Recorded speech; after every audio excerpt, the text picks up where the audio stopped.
I want to talk about J6 a little bit here.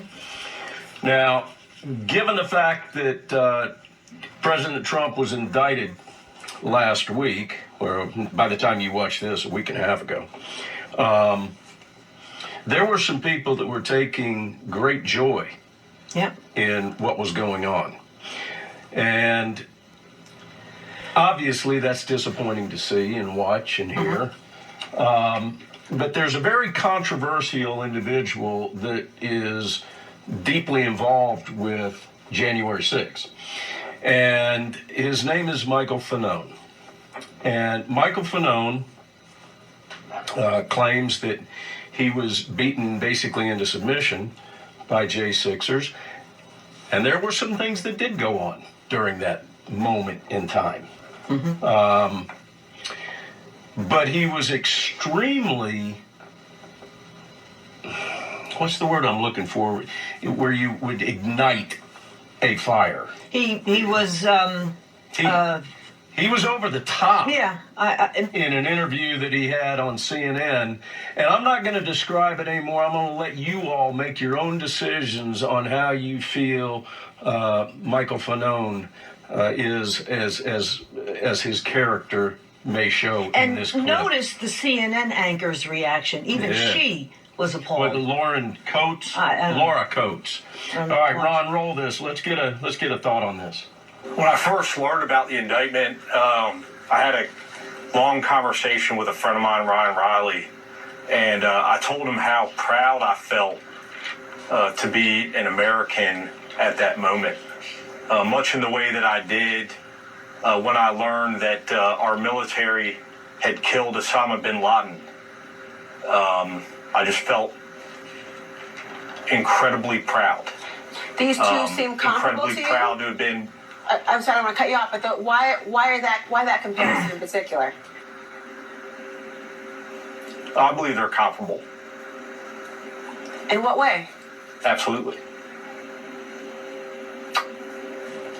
Osama bin Laden was a terrorist who committed a horrific act against American people and against our republic.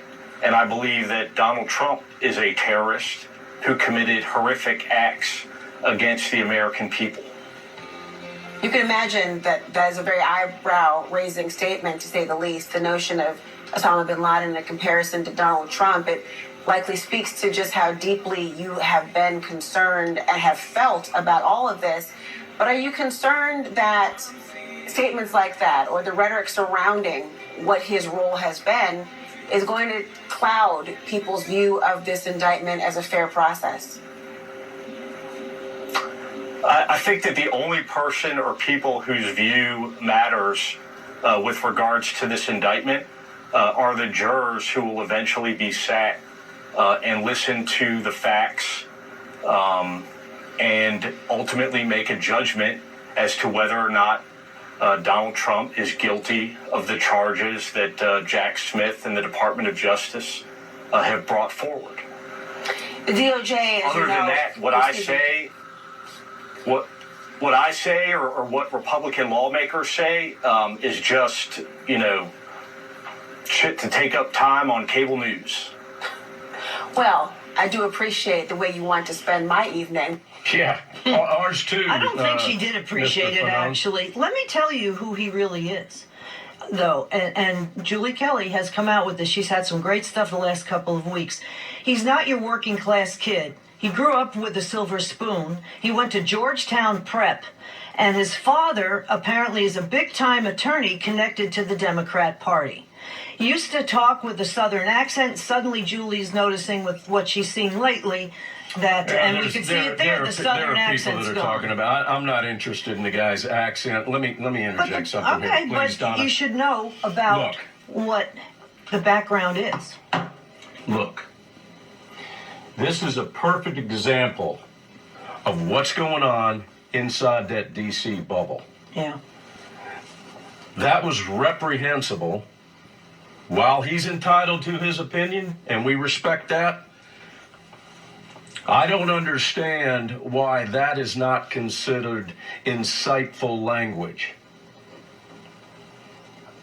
You guys make your own decisions. All we're interested in with regard to J6 is the damn truth. That's it. If there were people that did things wrong on that day, they should be punished. It should be fair and just punishment, just like anybody else in any other part of the United States goes through for the same exact crime. But for this man to sit on front, and you could see Laura Coates was appalled at what she was hearing coming out of this man's mouth. We just want the truth. And we don't need this kind of crap infecting the airwaves. We have covered J6 more than any other national show. But all we want is the truth. More of the truth when we come back. You're watching Cowboy Life.